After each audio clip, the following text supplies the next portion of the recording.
Salut les animaux légendaires, j'espère que vous allez bien. Aujourd'hui je me trouve au TNA et je vais vous présenter un dossier sur comment bien choisir ses chausses. De plus en plus de systèmes de chausses voient le jour, on n'arrive plus du tout à s'y retrouver. Donc aujourd'hui dans ce dossier je vais vous présenter les différents systèmes et les différents critères afin de pouvoir vous permettre de faire votre choix lors de votre prochain achat. Tout d'abord, le premier système que j'aimerais vous présenter, c'est les chausses à strap. Les chausses que nous trouvons tous lorsque nous sommes débutants sur un téléski nautique, tout simplement parce qu'elles nous permettent d'avoir le pied qui sort de la chausse dès que nous tombons à l'eau. Je veux juste mentionner ce système parce que c'est très important. Certaines personnes s'entraînent au blocage avec ces chausses-ci, tout simplement parce qu'elles vont aller faire leur virgule, planter de pied, elles vont aller en l'air et bien sûr, ces chausses seront beaucoup plus permissives si vous n'arrivez pas à prendre d'amplitude, auquel cas, vous déchausserez et vous ferez moins mal, donc moins de risque de carfonte, moins de risque de carbac si vous voulez faire des tests de blocage avec celle-ci. Deuxième modèle que je vous présente, les chausses ouvertes. Avec celle-ci, la plupart du temps, soit vous avez des scratchs, soit vous avez des lacets. Plusieurs critères à prendre en compte. Tout d'abord, ces chausses sont des chausses très polyvalentes.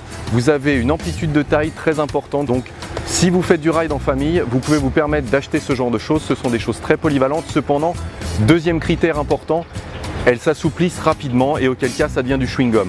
Donc c'est-à-dire que vous allez pouvoir faire des tricks débutants voire intermédiaires. Cependant, si vous voulez faire des tricks plus avancés, ces choses vont commencer à devenir un petit peu molles et auquel cas ça deviendra peut-être un petit peu dangereux de pouvoir envoyer de gros blocages ou alors de grosses rotations. Le plus dangereux, c'est la réception parce que vous avez besoin de maintien et celles-ci ne sont pas les meilleures pour le maintien. Un autre point important, du fait que ces chausses soient ouvertes, bien évidemment, lorsque l'eau commence à baisser en température, vous avez les pieds qui sont à l'air libre et auquel cas l'eau et le vent seront dessus. Donc vous aurez tendance aussi à avoir froid. C'est le gros avantage de toutes les autres choses fermées que je vous présenterai par la suite. Cependant, il existe encore un petit truc, vous mettez une chaussette néoprène par-dessus et là, vous compensez le froid. Ensuite, les chausses fermées. Les chausses fermées, c'est celles qu'on voit le plus sur les parcs. Ce sont des chausses à scratch ou à chausse et qui sont fermées sur le devant, qui ressemblent justement à des chaussures montantes. Ici, il y a plusieurs critères de sélection pour ces chausses. Le premier, c'est la taille.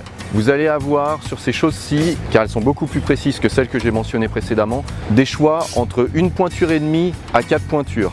Bien évidemment, plus vous allez vous recentrer vers la pointure et demie, plus les choses seront précises et plus le maintien et l'ajustement au niveau de votre pied sera important. Ici, ce que nous allons chercher sur ces choses, c'est le maintien et la précision. Car lorsqu'on prend une vraie coupe sur l'eau, on ne veut pas avoir la cheville qui bouge à l'intérieur ou alors les pieds qui sont en train de flotter à l'intérieur des chausses. Donc, le serrage est important. Donc, considérez la chausse en elle-même, savoir si vous prenez un serrage à lacet ou un serrage à scratch.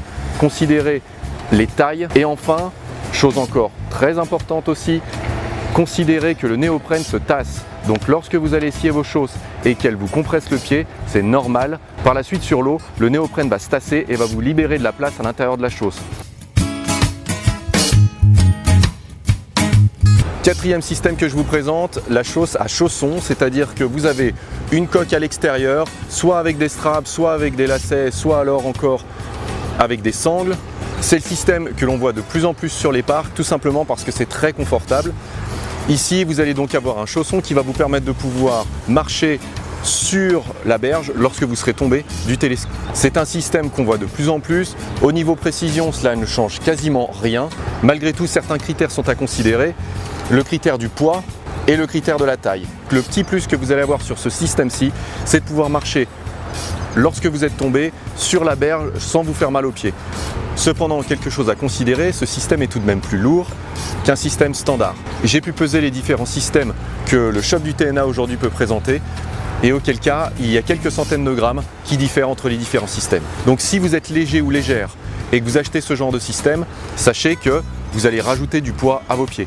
Cependant, si vous achetez des choses fermées, c'est-à-dire avoir les pieds nus lorsque vous sortez de l'eau, auquel cas ces systèmes auront tendance à être plus légers et il y a aussi certaines choses du secteur qui sont beaucoup plus légères que d'autres. Enfin, cinquième système, le système de boots avec une fixation à crémaillère. Ici, totalement inspiré du système du snowboard. Celui-ci, je ne l'ai jamais testé. Cependant, quelque chose d'important à considérer, On m'a toujours rapporté que c'était un système qui était précis et confortable. Je ne peux pas du tout le comparer avec le système de chaussons et coques. Donc là, je fais appel à vous, à la communauté. Quelles sont vos impressions sur ce genre de système? Maintenant, ce que j'ai pu moi observer sur les parcs, c'est que la plupart du temps, des petites pièces cassent de ci, de là. Effectivement, lorsque vous avez un système en plastique qui vient taper sur des modules, forcément, ça finit par casser. Le module aura toujours raison. D'ailleurs, même pour nous.